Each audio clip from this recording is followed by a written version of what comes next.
Los observadores. Un espacio de reflexión académica, aunque ligera, que surge de la observación de cómo las tecnologías nos cambian la vida. Una producción de las áreas de Comunicación y Derecho de la Universidad Andina Simón Bolívar. Presentada por el Observatorio de Ciberderechos y Tecnosociedad. Quien escuche este programa que deje sus prejuicios en reposo. Abrimos. Bueno, y comenzamos esta nueva temporada de los observadores con nuevos requisitos, nuevos aportes, nuevas cosas. Estamos locos. Ya tenemos un nuevo intro. Sí, hemos renovado la casa solo por ustedes, porque son nuestros queridos audiencios. Y para nuestros audiencios del saludo protocolario, Lucho, amigo, el pueblo está contigo. Bienvenidos amigos a una nueva edición de Los Observadores. En realidad, pues súper contento de estar de nuevo con ustedes esta nueva temporada.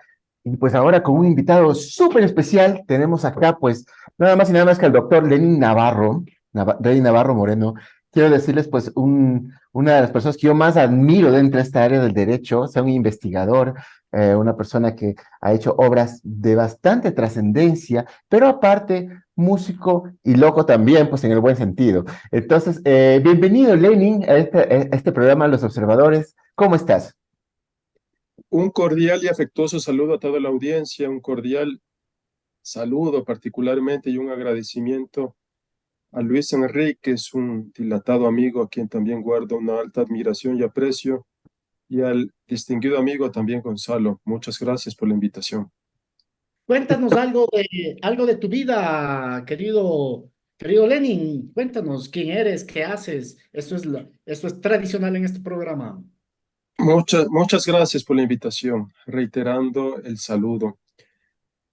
Efectivamente, mi vida ha estado dividida en dos facetas, podría decir destacadas. Uno, el estudio de la música, y el estudio de la música formalmente fue a través de la guitarra clásica. La guitarra española, que en su forma de construcción suele ser con 4 octavas y una quinta justa y con distintas dimensiones. La guitarra española básicamente tiene 3 caracterizaciones fundamentales: la guitarra de estudio, la guitarra flamenca y la guitarra clásica, con varias diferencias, pero a la vez con muchas similitudes. Eso en el ámbito artístico. En el ámbito profesional he sido titulado en el área de la administración y de la economía, tanto al ser ingeniero en administración y al tener una maestría en administración pública.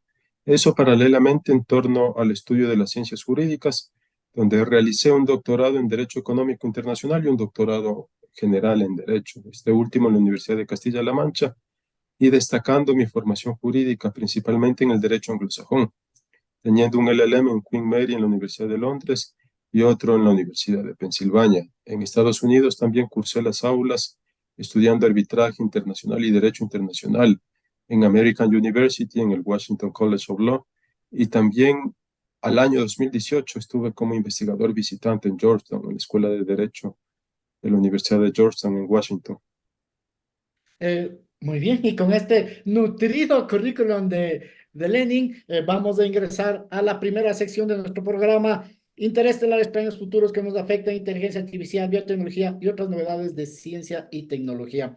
Y para comenzar este segmento, una pregunta de tipo filosófico, fuerte, profundo, que siempre sacude las entrañas del cerebro de nuestros invitados. Y esta primera pregunta es, ¿tú escoges las corbatas, Lenin?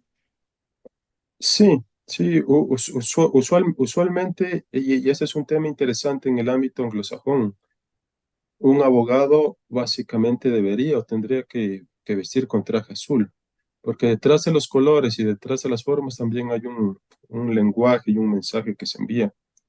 Aquí nosotros no somos tan formales en ese ámbito, pero como les menciono, en el ámbito anglosajón, incluso la forma de la redacción, lo que se conoce como el Blue Book o el Red Book, la forma de redactar, la forma de hacer contracciones, la forma de hacer citaciones, es bastante meticuloso y podríamos decir general y riguroso en este ámbito. Lo mismo usualmente suele decirse que el abogado debe o debería vestir de azul marino, principalmente por las connotaciones psicológicas que tiene detrás de estos colores y el mensaje de confianza que se pretende brindar también. Qué interesante respuesta. Lucho.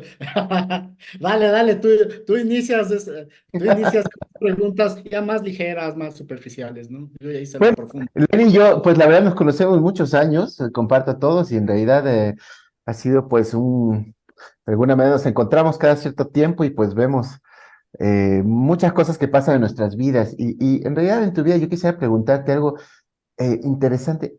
Tú eres una persona pues que es bastante con muchos propósitos y que en realidad se enfoca en cumplir propósitos. Yo quería preguntarte eso dentro de la interdisciplinariedad de tu vida, eh, ¿por qué te guías? ¿Por las pasiones realmente? ¿O qué es lo que te motiva en realidad para hacer? Sobre todo yo te digo en el ámbito de la investigación, ¿no?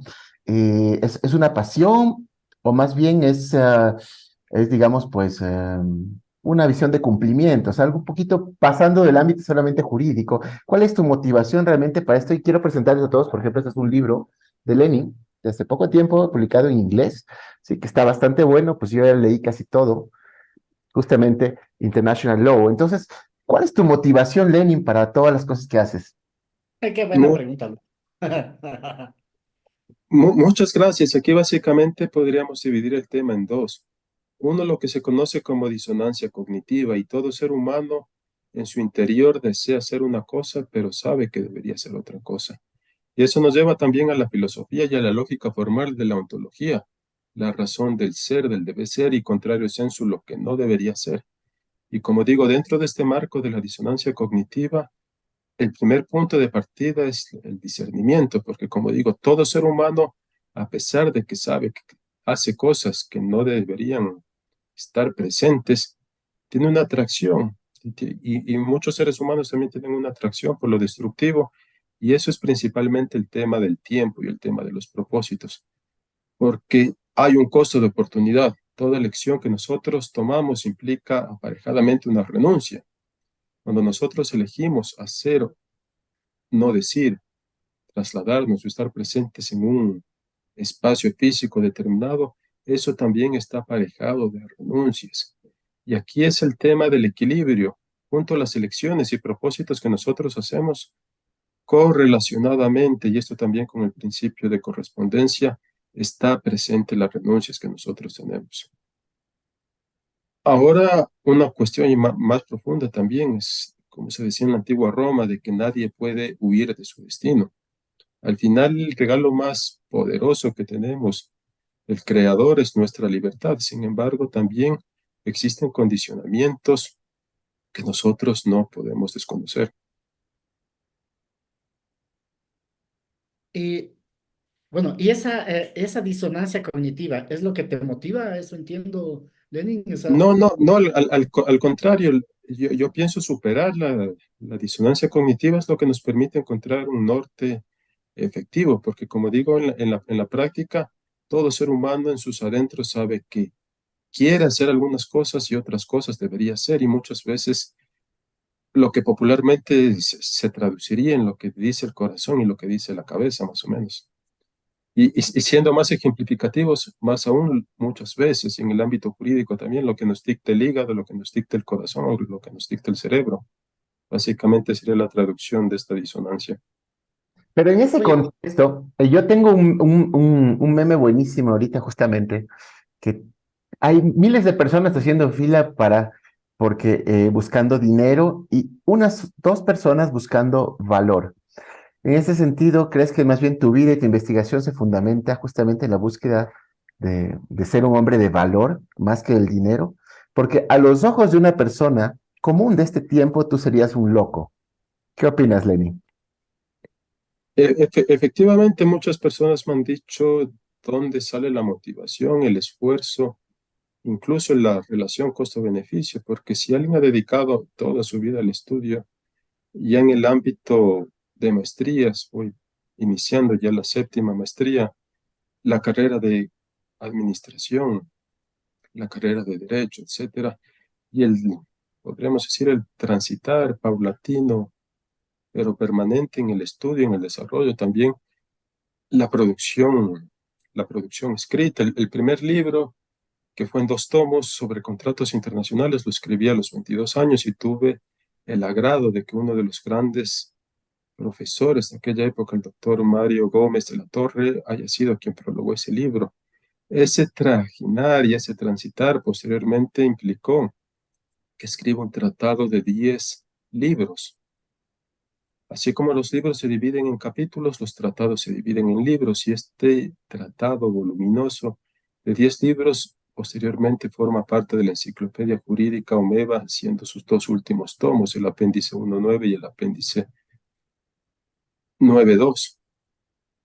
Y todo eso nos lleva al punto de que, como menciona nuestro distinguido colega Luis Enrique, el tema de una relación costo-beneficio aparentemente no justificaría hacer todo eso, pero el tema es transitar el camino con gusto, porque la meta al final no existe.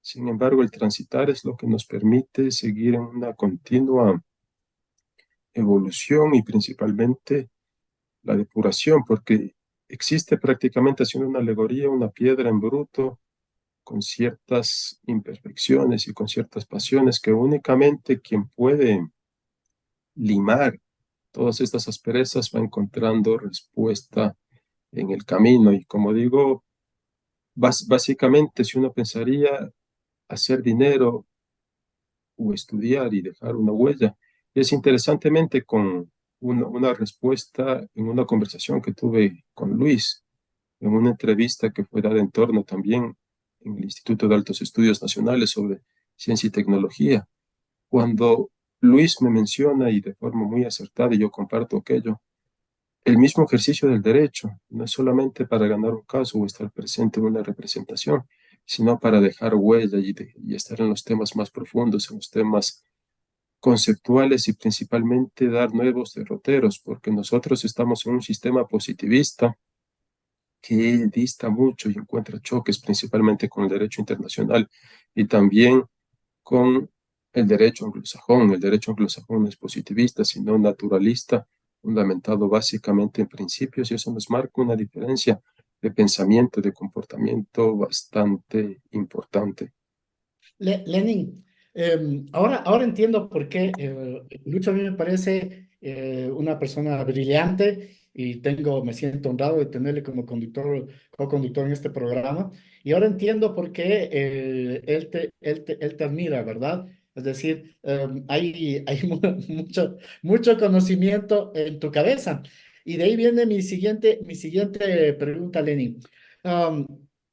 Esto de transitar por todos los conocimientos que tienes, de alguna manera no has sentido que te aleja de la realidad. Si esta paradoja, ¿no? Por un lado, te permite entender la realidad, abstraer la realidad, pero por otro lado, te aleja de ella, porque el conocimiento es abstracto, no es carne, no es sensación, no es farra, no es, yo qué sé, no, eso, no es cuerpo.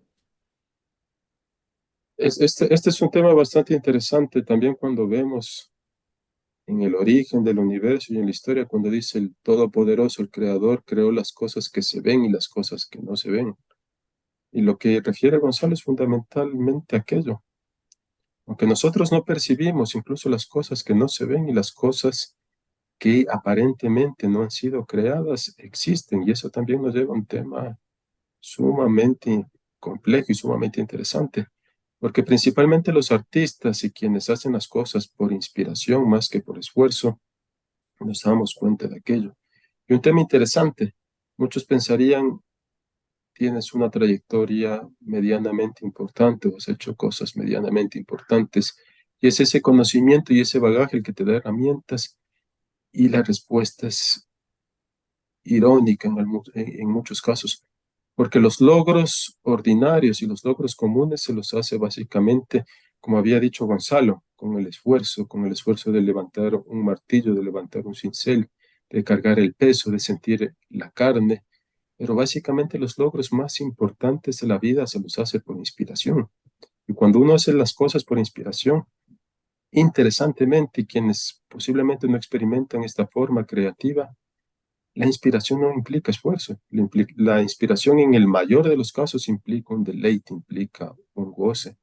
Y ese es un tema también que te coloca en otra dimensión. porque alguien pensaría, tanto esfuerzo, escribir tanto, hacer tanto, podría ser algo muy tedioso, algo esclavizante, algo que te priva posiblemente de los placeres más inmediatos. Pero como digo, efectivamente la creación más básica se la hace en base del esfuerzo, pero la creación más intensa, la creación atemporal, la creación que perdura en el tiempo y en el espacio, se la hace por inspiración, y ejemplo de eso lo tenemos no solamente en el arte, sino en la ciencia, en la tecnología, principalmente cuando en los procesos investigativos nosotros partimos del estado del arte, de un estado de situación y una línea base. Tenemos grandes mentes, grandes personajes de la historia que rompen los conceptos básicos de creación, porque no parten de una línea base, porque no tienen elementos cognitivos a ser mejorados, sino básicamente sacan cosas inexistentes que no tienen otra explicación que esto, una iluminación o una inspiración. Aquí se Como abre por la puerta ejemplo, ¿quién?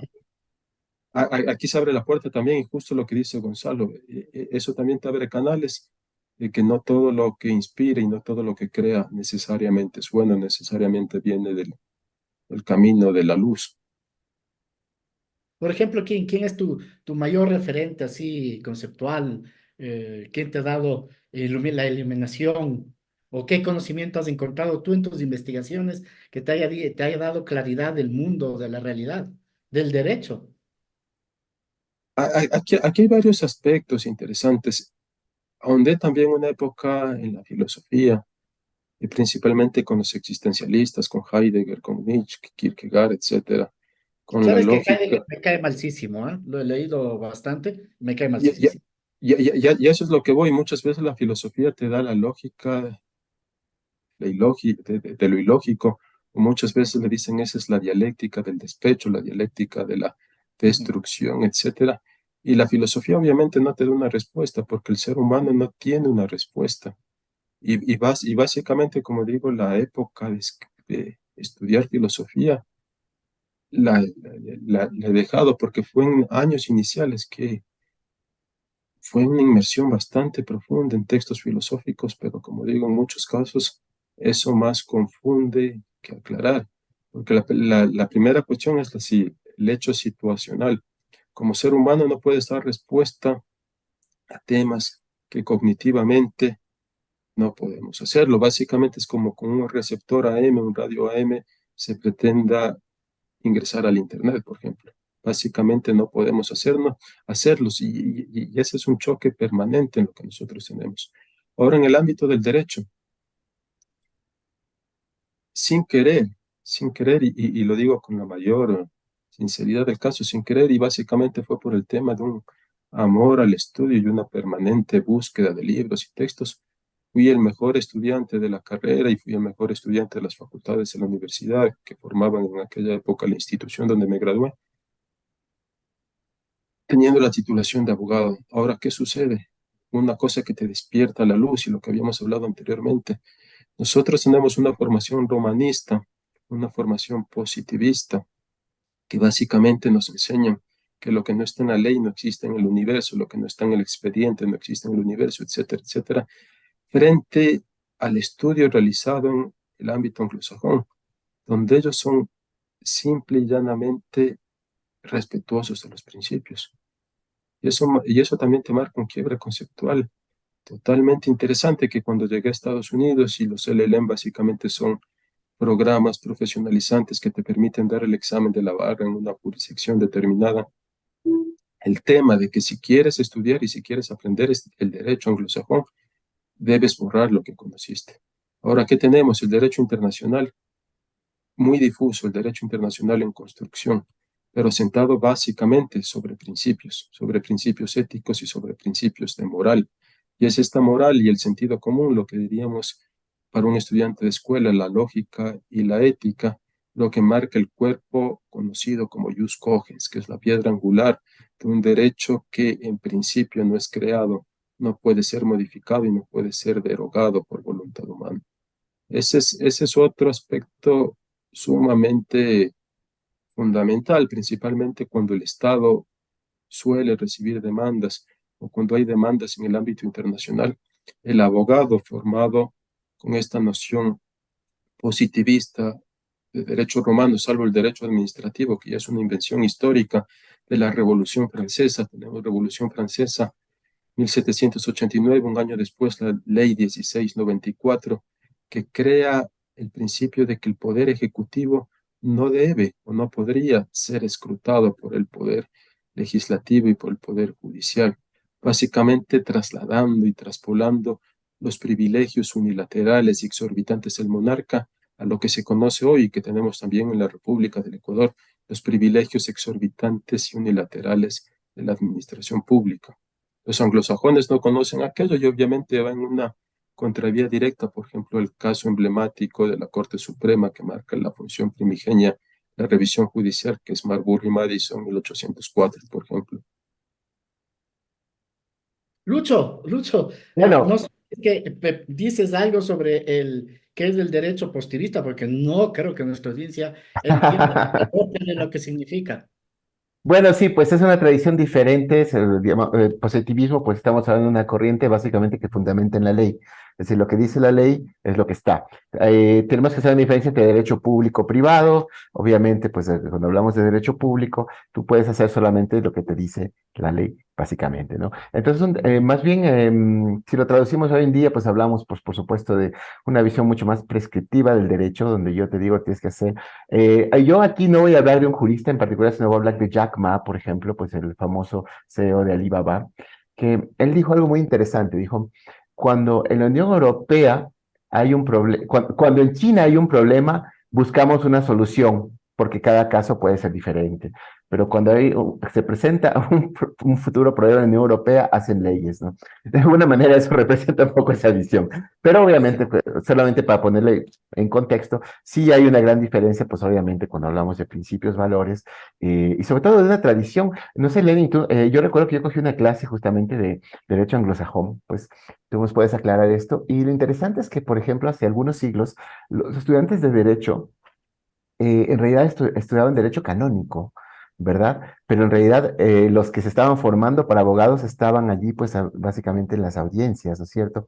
No sé, Lenin, ahí si nos das unas luces al respecto. Es lo que yo recuerdo de mis clases de derecho anglosajón y del origen. Entonces, obviamente tiene un origen muy, muy diferente en ese sentido, pero ¿qué opinas tú? Más bien quiero asentar la pregunta en que más bien el derecho civilista, que lo que es, o romano germánico, como quieras decirlo, termina pues en este último, sobre todo medio siglo, pues y haciéndose mucho más como el derecho anglosajón, y a la vez el derecho anglosajón ha tomado elementos del derecho romano-germánico de este origen, obviamente pues como vemos pues ya en ciertas áreas donde se ponen ya las reglas, las famosas Act, ¿no es cierto? Entonces, no sé si nos das luces tú que eres experto en el tema.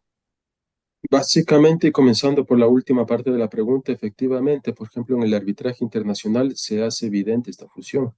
Memoriales, abogados anglosajones haciendo memoriales. Los memoriales son cuerpos escritos que usualmente no es parte de su cultura. Y por el contrario, abogados latinoamericanos o europeos continentales viendo sistemas de pruebas como el Discovery, por ejemplo, lo que se conoce como la examinación directa, direct examination, cross examination y otras cuestiones, en el sentido también de que el derecho anglosajón básicamente es vivencial. Y ahora tenemos aquí un tema interesante. En el año 2017 se publicó un resumen de un paper que hice que se llama El abogado internacional, que básicamente hace referencia a muchos elementos conceptuales que nuestro distinguido colega Luis mencionó hace un momento. ¿Cómo comienza el ejercicio del derecho? ¿Por qué, a diferencia de otras áreas del derecho, por ejemplo, un economista, un comunicador, un programador, etcétera, podría ejercer su profesión en Ecuador, en Colombia, en cualquier país del mundo, etcétera, etcétera? Sin embargo, la cuestión jurídica siempre ha estado ligada a licencias y autorizaciones territoriales. Ejemplo más claro, un abogado ecuatoriano en Tulcán es abogado, cruza el puente a Ipiales y deja de ser abogado, pierde su condición. Y aquí tenemos un tema que va atrás en la historia. Las primeras universidades comienzan, entre otras, destacando Cambridge, Oxford, la Universidad de Bolonia, las primeras universidades que comienzan a crear carreras universitarias y a sistematizar el conocimiento. Sin embargo, los tribunos y el parlamento en la antigua Roma permitía la posibilidad de que personas aboguen, ya sea por su propio derecho o defendiendo los derechos de terceros. Y aquí un tema interesante, la consolidación del derecho romano es fundamental. Tenemos cuerpos jurídicos mayúsculos, y tanto así como en su momento dijo Napoleón, que Waterloo borrará sus glorias militares, pero el Código Civil permanecerá. El Código Civil napoleónico, a través principalmente de Teixeira de Freitas para Brasil, Vélez Sarsfield para la República Oriental de Uruguay y Argentina, ha sido fundamental, y Andrés Bello, que hizo el Código Civil por encargo para Chile y que fue adoptado prácticamente de forma integral, una copia integral, cuerpo vigente en el Ecuador. Cuerpo vigente en el Ecuador a tal punto que ha sido el sostén normativo y de seguridad jurídica frente a las 20 constituciones que en 200 años más menos de vida republicana tiene la República del Ecuador, valga la alegoría y esta redundancia. El derecho, el ejercicio del derecho. El derecho romano fue más evolucionado que el derecho anglosajón, sin duda, y es la invasión normanda, cuando llegan los normandos al Reino Unido, que se comienza a fusionar y a crear lo que se conoce hoy por hoy como common law. Paradójicamente, los últimos 50 años, principalmente por temas de inversión, por temas de negocios, por temas comerciales, por temas de propiedad intelectual, que la propiedad intelectual dista bastante, hay un camino bastante amplio entre lo que nosotros conocemos. Por ejemplo, el copyright de los americanos no podría tener un espejo con similitudes a lo que nosotros conocemos como derechos de autor, con la noción de derechos patrimoniales, derechos morales.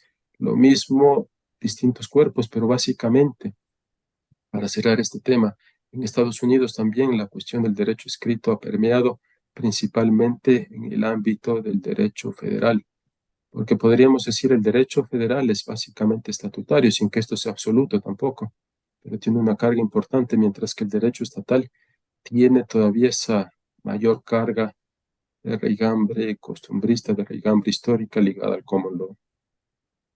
Bueno, muchas gracias por esta información Vamos profunda. al tema. Dígame, Vamos al siguiente segmento, la eso, parte a eso musical. voy, Adelante. a eso voy justamente. Tecnomúsica y tecnocine, canciones y bandas nuevas que reflejan la sensibilidad de los cambios tecnológicos. Y tenemos una canción, No, no es canción, una obra, una obra.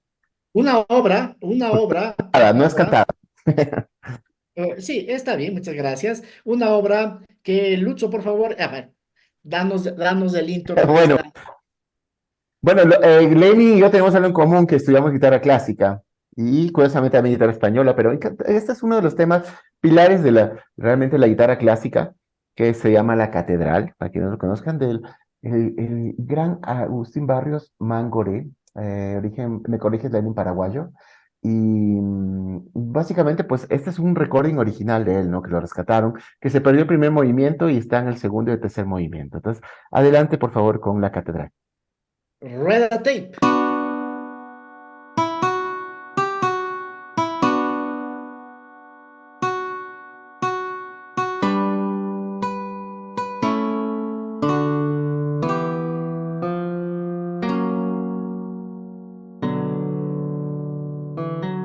Y regresamos después de este momento de contemplación. Hacía falta un té verde, algo de música zen y no sé, el olor del bambú o algo así, ¿verdad? Y bueno, Lucho y Lenny, me acuerdo un libro que leí sobre análisis musical y decía que a la gente que estudia música, escucha la música con los dos hemisferios cerebrales, ¿no? Por un lado, con el hemisferio derecho del placer, de la sensación, y por otro, con el hemisferio izquierda, analizando las notas, la composición, la perfección del sistema, ¿verdad? A mí me encanta la guitarra y prefiero, ¿sabes qué me gusta mucho, Lucho y Lenin? El concierto de los Romeros que tradujo Vivaldi a guitarra, que me parece alucinante, alucinante, ¿no? Pero bueno, vamos a hablar ya de música. Lucho, cuéntanos un poco de a qué viene esto. Bueno, es interesante, más bien yo aquí pues obviamente pongo en más bien delego a nuestro invitado a Lenin. En ese sentido,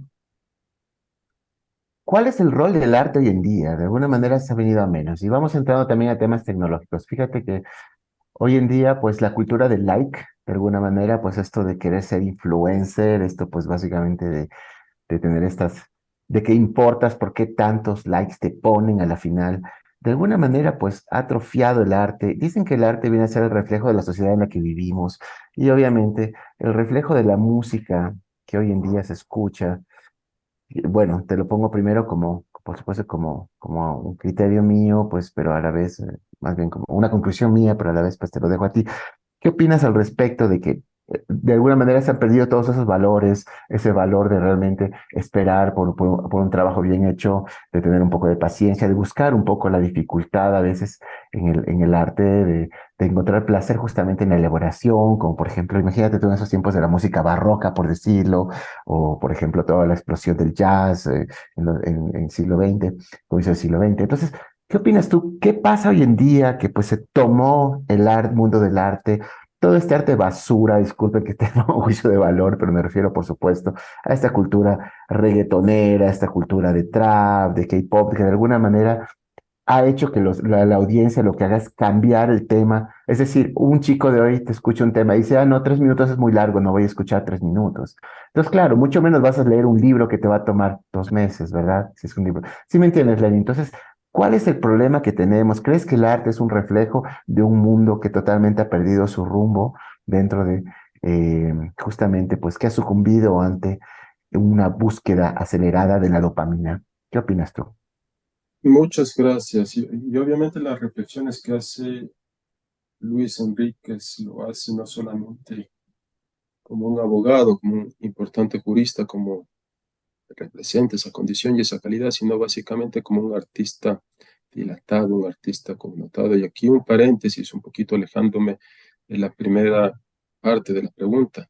El tema también de que el primer disco que hizo el colega Luis, lo compré yo y fue con mucha alegría que me dijo, ya salió mi disco y yo podría probabilísticamente decir que si no es el primer ejemplar o el primer disco que él lo hizo, fue uno de los primeros que todavía lo guardo y lo tengo aquí en mis archivos como una pieza fundamental y un disco de una producción de una calidad bastante destacable, bastante importante, que es lo que nos lleva a la pregunta, el esfuerzo, la calidad. El Pero no esfuerzo y la era calidad, de guitarra clásica, no, Lenin.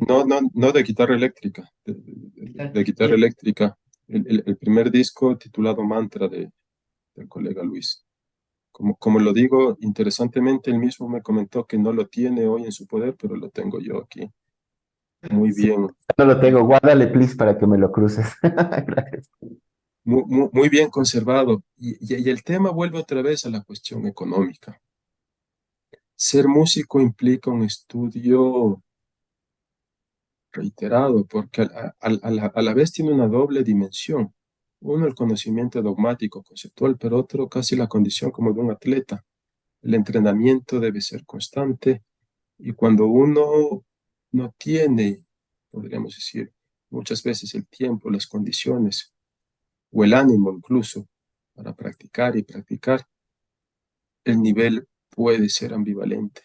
Y obviamente antes una presentación, principalmente un guitarrista clásico que está totalmente solo, sin más que su instrumento, sin ningún medio tecnológico, sin ninguna ayuda tecnológica. Por ejemplo, con la guitarra eléctrica tenemos, eso nos desviaría un poco, pero la historia de cuál fue el primer amplificador, cómo se desarrollaron la tecnología de pedaleras, distorsión, etcétera, el acople también que tiene con distintos instrumentos, a diferencia de esto, el guitarrista clásico está totalmente solo en un auditorio con eco usualmente, que incluso cuando mueve su pie puede tener un sonido importante y una equivocación mínima marca una responsabilidad mayúscula. La época del Renacimiento, la época del Barroco, cuando había orquestas y orquestas principalmente bajo qué lógica también del volumen. En esa época no había amplificación y eso era privilegio de pocos y principalmente muy vinculado con la realeza y con los gobernantes que tenían acceso a estos artistas, artistas que dedicaban su vida al arte. Hoy por hoy aquello no es posible, básicamente. ¿Por qué? Porque un músico muy difícilmente tendría una ocupación. Y una orquesta formada por decenas de músicos, menos aún, es más complejo, porque eso nos representa un costo mayúsculo. Ahora, ¿qué sucede? Si en el mercado una producción con menos esfuerzo, con menos inversión, da mayores resultados, obviamente nosotros ya sabemos cuál será el íter o el camino de estos temas. La guitarra principalmente tiene una doble valoración y no deja de ser también la cenicienta de la música clásica y de la música de cámara, etcétera. Y ahí tenemos protagonistas que de a poco fueron valorizando esta práctica, entre esos Andrés Segovia, por ejemplo, porque en España mismo ciertos momentos históricos le vinieron en el hecho de que la guitarra no sea considerada como un instrumento del nivel clásico, si no podríamos decir un poco más de la cultura popular. Sin embargo, como digo, ser solista de guitarra clásica impone una práctica, un esfuerzo y un costo además, porque son instrumentos realmente finos, realmente sofisticados y cuyo costo también es importante. Históricamente, la construcción de guitarras también tiene una cultura, una raigambre que se ha bifurcado en lo que podríamos decir América, España, y el acceso posteriormente, básicamente me estoy refiriendo años atrás, cuando el acceso a partituras era difícil, cuando el acceso a instrumentos adecuados era complejo. Incluso las cuerdas para una guitarra clásica de nylon también implican una calidad, un condicionamiento que si no se estaba dentro de los círculos hegemónicos de la cultura, muy difícilmente se podía estar bien equipado y por hoy también la tecnología nos facilita de que los instrumentos puedan ser adquiridos de forma más fácil, incluso equipamiento tan básico que alguien podría ni siquiera advertir como importante como las cuerdas, pueda también estar cercano al guitarrista. ¿Has escuchado a Karol G, el reggaetón de Karol G? En general escucho hoy por hoy por la carga de ocupaciones y por la carga de responsabilidades, los medios abiertos, podríamos decir, televisión o radio, de forma muy limitada, porque ustedes conocerán antes cuando había una señal de televisión abierta y había pocos canales de televisión, tanto la radio como los medios televisivos marcaban una pauta y marcaban incluso la cultura popular de las épocas, pero hoy por hoy esto se vuelve más difuso, porque ahora es, como se dice también en administración, la fordización. Cada quien básicamente tiene la posibilidad por los medios digitales, electrónicos y en muchos casos incluso sin costo para quien lo hace, de acceder directamente a estos medios. Ahora también no podemos dejar de desconocer lo que implica el marketing. El marketing no solamente de temas comerciales o de consumo, sino también el marketing social, el marketing público y el marketing político, que manejados de forma sofisticada también conducen a las grandes mayorías a tomar decisiones y decisiones también bajo condicionamientos neurolingüísticos, lo que implica también la exacerbación de emociones, porque según las estadísticas, más del 90% de las decisiones que toma el ser humano no la hace en base de un discernimiento o no lo hace en base a sopesar las consecuencias y beneficios de un acto concreto, sino básicamente por emociones. Y eso incluso en las elecciones más básicas y fundamentales de la vida, como las propias elecciones de una profesión o cuestiones relacionadas a las relaciones de familia.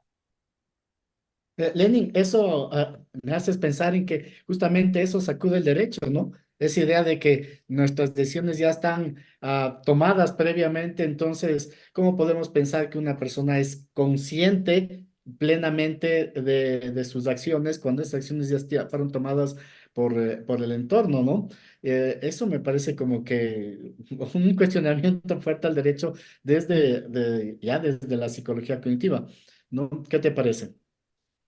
El derecho básicamente bajo nuestra concepción, vuelvo, inspiración francesa y las presunciones. La presunción es un proceso lógico deductivo que te permite inferir algo desconocido sobre algo que se conoce como irrefutable, una piedra angular. Y nuestro derecho básicamente tiene dos presunciones, una presunción de validez y una presunción de legalidad.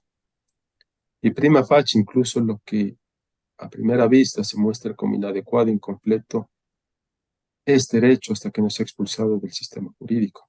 Y una de estas presunciones también es de que el ciudadano conoce el derecho, lo cual en la práctica no sucede, porque incluso el abogado, un abogado que se especializa en lo laboral, tendrá que consultar con un abogado que conozca del tema bancario, con que conozca de otros temas u otras asignaturas. La misma especialidad nos lleva a eso, y que incluso el propio abogado muy difícilmente podrá decirse que conoce el derecho en su amplitud. Sin embargo, estas presunciones nos marcan una carga de la prueba. Tanto así que el principio jurídico nos dice la ignorancia del derecho no exime de la responsabilidad. En materia penal tenemos lo que se conoce como el error de prohibición. El error de prohibición sí implica cierta dispensa y eso dependiendo del ordenamiento jurídico interno sobre el conocimiento no de lo que se estaba haciendo. Y en el tema internacional, ahí sí la cuestión se transforma y de forma radical, porque en derecho internacional básicamente el derecho extranjero llega al mismo nivel de un hecho. ¿Y eso qué implica? De que el derecho tiene que ser objeto de prueba. Y ahí usualmente habrá expertos, habrá peritos que tengan que probar el derecho. Y ahí vamos en una esfera totalmente contradictoria y totalmente antagónica a esta presunción inicial. Pero el hecho es fundamental. Un ciudadano común muy probablemente no entiende ni siquiera la misma dimensión de la palabra derecho. Sin embargo, por presunción y por esa carga jurídica, está obligado, recibe la carga de conocer todo el derecho y ante cualquier equivocación, ante cualquier imputación que pueda recibir, se implicará que, siendo conocedor del derecho, lo ha quebrantado. ¿Mm? Una cátedra de derecho hemos recibido hoy, Lucho. ¿Sí? O sea, Lenin, que no has escuchado a Karol G, el reggaetón de Karol G. Entiendo que debo haberlo escuchado, porque usualmente cuando uno también está en aeropuertos, sale a restaurantes, están, O sea, pasó por ahí, por el universo. está viajando. Y interesantemente estuve también donde escuché su nombre y fue referida, fue un evento que fue organizado por el Instituto Max Planck y por la Universidad de Medellín, que estuvo en abril en la ciudad de Medellín, Colombia, una ciudad muy entrañable, donde también es una fusión, una fusión de temas, porque obviamente no soy experto en ese género, pero suelen decir, principalmente en Colombia, que hoy por hoy tienen representantes importantes sobre ese tema. Y Es yo que, quisiera acotar algo aquí, pero disculpa, Gonzalo. Lo que pasa es que yo tampoco he escuchado Karol G y soy totalmente cibernético. Yo distingo mucho las dos cosas, o sea, es decir, solamente quería agregar este comentario, disculpa que me meta ahí para ir cerrando. Lo que pasa es que a la final, vulgarmente, cuando uno habla incluso de tecnologías de la información, por supuesto, metodologías de inteligencia artificial, todo lo que nos envuelve hoy en día, de alguna manera se ha confundido totalmente lo que es ser un productor y ser un consumidor, ser un creador y ser simplemente un producto. Y ese es el gran problema hoy. Tenemos legiones inmensas de gentes que son un producto, y verdad. Entonces yo, en el fondo, sí, obviamente, no me gusta el reggaetón. Puede haber buen reggaetón también, por supuesto, pero yo más bien quería nada más aclararte, Gonzalo, que lo ponía como algo rápido, porque el reggaetón es muy básico. Tienes una clave muy básica de ritmo, tienes o sea, en realidad es algo así. Yo también, y esto va para Gonzalo para terminar, porque considero una gran paradoja que gente que se toma el tiempo para, por ejemplo, ver películas muy interesantes todavía, ¿no? Como en la época, pues, de Jodorowsky, etcétera, ¿no es cierto? Todavía películas con mucho contexto, que pueden generar desagrado, o sea, provocan reacciones, e incluso leer un montón de libros académicos, todo.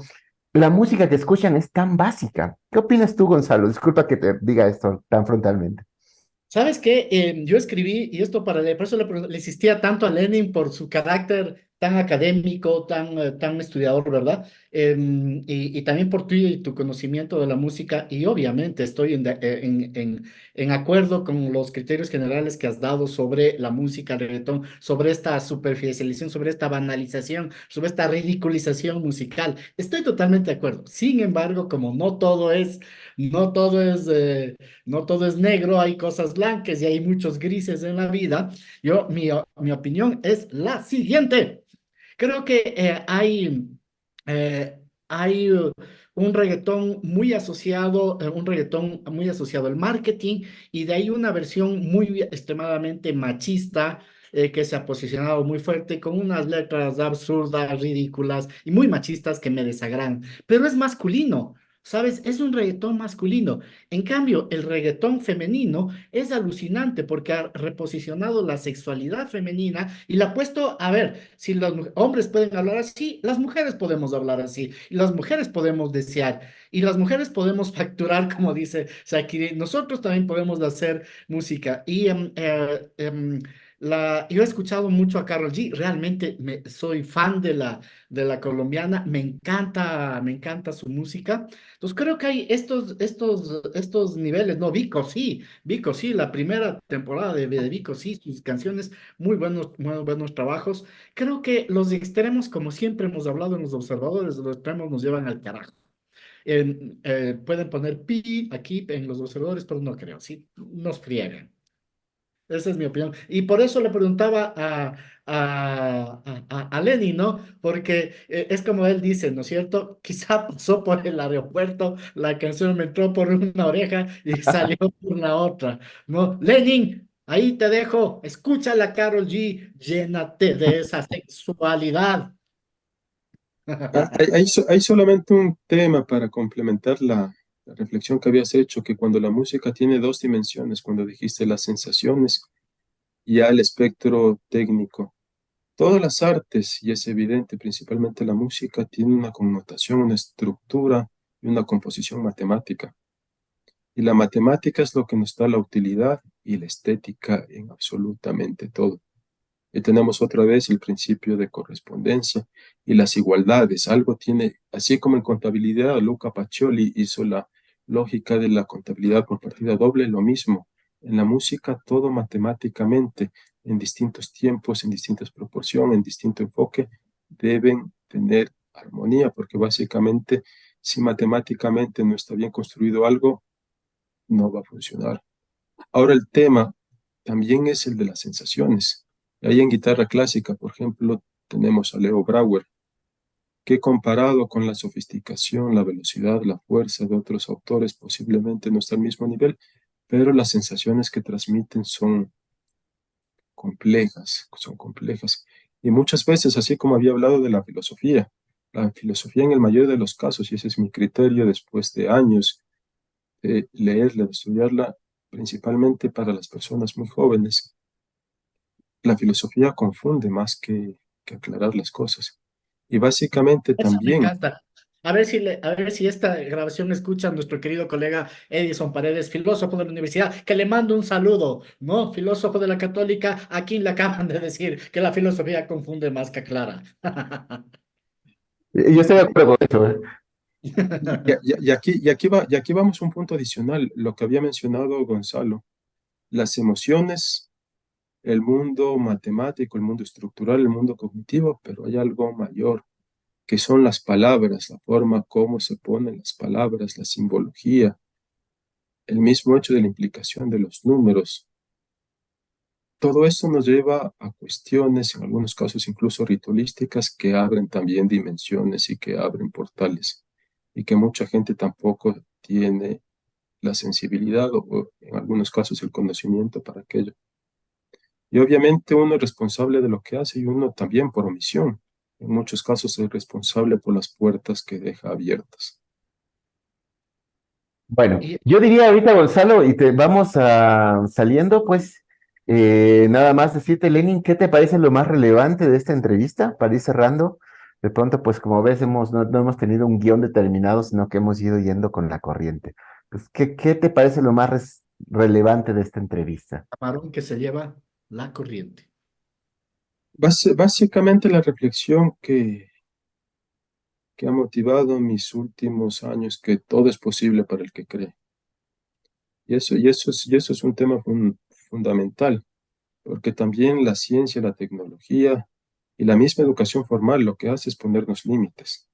Y es básico decir, alguien está en primer grado, y si está en primer grado, está en este escalón, etcétera, etcétera. Y básicamente el tema cognitivo lo que busca es ponernos límites, y lo que busca desde un niño a un niño es cortarle las alas. Porque más allá de todo el tema de estudio, de preparación, etcétera, es lo que les digo, la imaginación. La creación más ordinaria, más básica, está dada en base al esfuerzo. Las grandes creaciones del mundo se las logra por inspiración.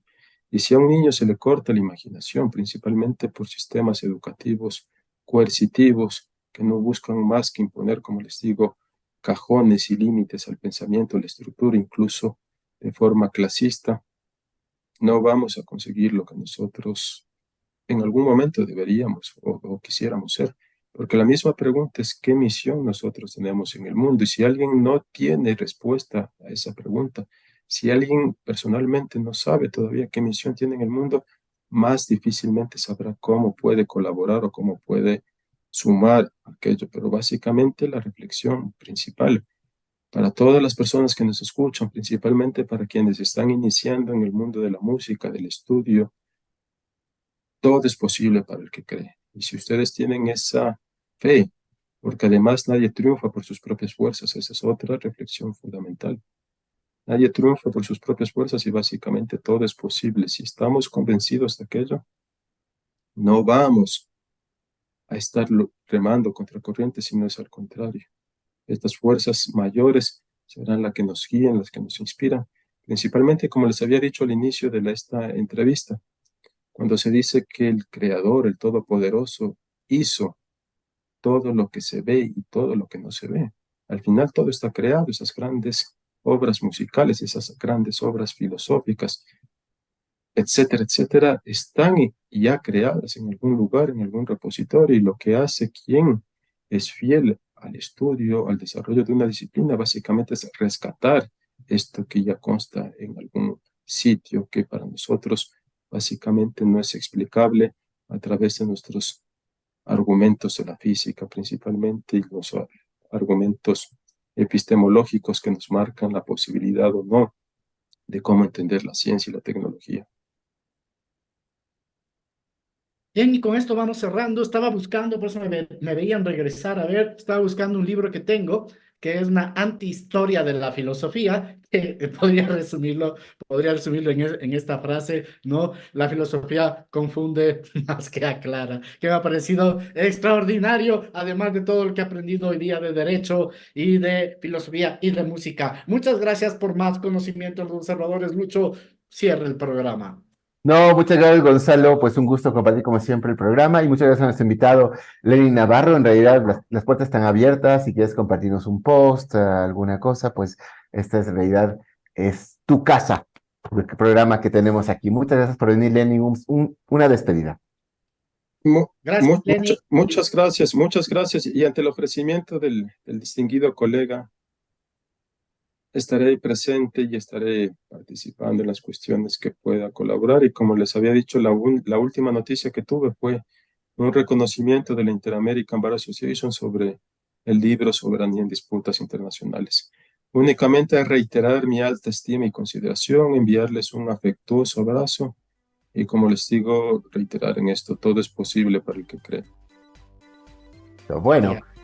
Amén, amén. Un abrazo a todos. Cerramos. Cyberderechos y Tecnosociedad.